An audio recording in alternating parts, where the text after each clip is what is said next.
प्यारे बच्चों, कल हम कक्षा 8 के मंजरी का चौथा पाठ पेड़ों के संग बढ़ना सीखो कविता का अध्ययन किए थे, जो सर्वेश्वर दयाल सक्सेना द्वारा रचित है यह कविता।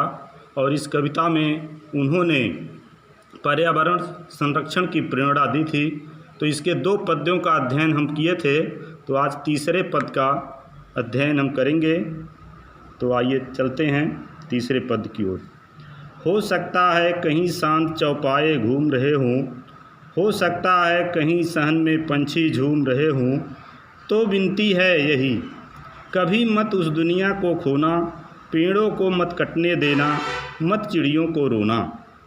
तो इसका भावार्थ देखेंगे। हो सकता है कहीं शांत चौपाए घूम रहे हों, तो कभी अपनी इच्छा व्यक्त करता है कि हो सकता है कि कहीं जो फसलें लहरा रही थी खेतों में, उसी के आसपास ये चौपाए मतलब जानवर, 4 पैरों वाले जानवर, ये जानवर अपनी भूख मिटा करके अपने पेट को भरने के बाद शांत होकर यहीं कहीं आसपास घूम रहे हों।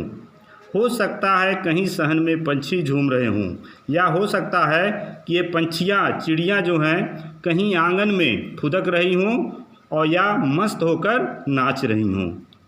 तो विनती है यही। तो फिर कहते हैं, कभी जो है विनती करते हैं, ईश्वर से प्रार्थना करते हैं कि हे ईश्वर, हमारी यही प्रार्थना है, हे ईश्वर हमारी यही प्रार्थना है, कभी मत उस दुनिया को खोना, इस सुखमय धरती को कभी खत्म न होने देना। अर्थात पेड़ों को कभी कटने मत देना, पेड़ों को मत कटने देना, मत चिड़ियों को रोना। अर्थात पेड़ों को कभी कटने मत देना, क्योंकि ये सब जो फल फूल, जानवर, चहकती चिड़िया, सब हरे भरे पेड़ों से ही हैं।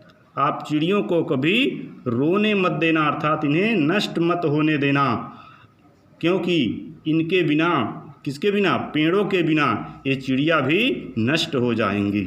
आइए अब अगले पर देखते हैं। एक एक पत्ती पर हम सबके सपने सोते हैं, शाखे कटने पर वे भोले शिशुओं सा रोते हैं। पेड़ों के संग बढ़ना सीखो, पेड़ों के संग हिलना, पेड़ों के संग संग इतराना, पेड़ों के संग हिलना। इसमें फिर कभी पेड़ों के कटने से दुखी होकर कहता है,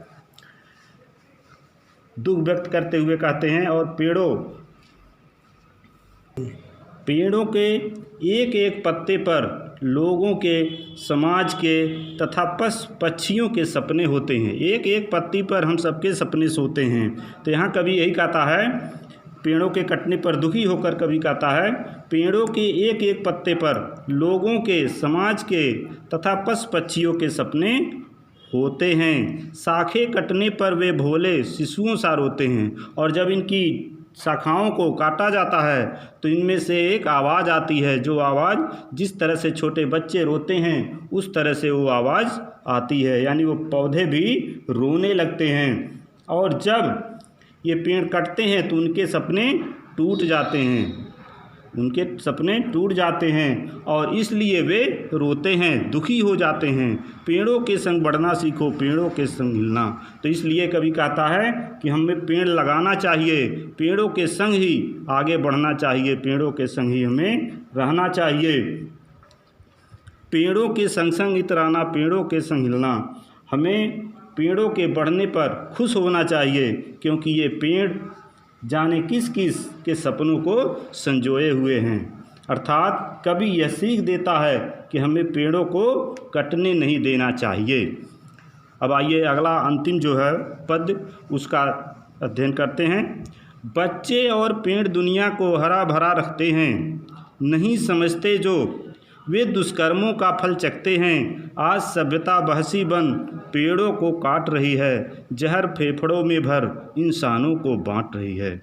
इसमें कवि जो है बच्चों और पेड़ों की तुलना करते हुए कहता है, बच्चे और पेड़ दोनों एक समान ही होते हैं, वे सब ओर हरा भरा रखते हैं। बच्चे और पेड़ दुनिया को हरा भरा रखते हैं, यानी पेड़ और बच्चे एक समान होते हैं और वे सब ओर से हरा भरा रखते हैं, सबको खुशी देते हैं, नहीं समझते जो वे दुष्कर्मों का फल चखते हैं, और जो इस बात को नहीं समझ पाते हैं वे अपनी करनी को भोगते हैं, अनेक परेशानियों का सामना करते हैं।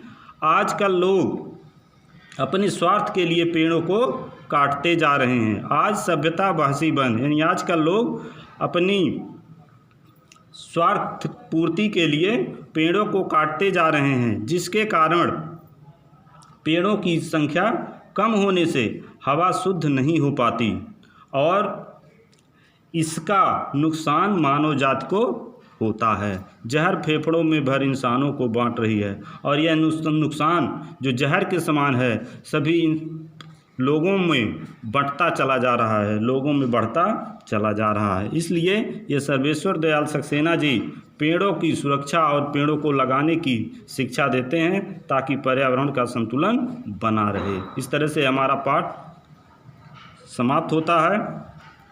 अब इसका जो प्रश्न अभ्यास है वह कल आपको वीडियो में दिया जाएगा।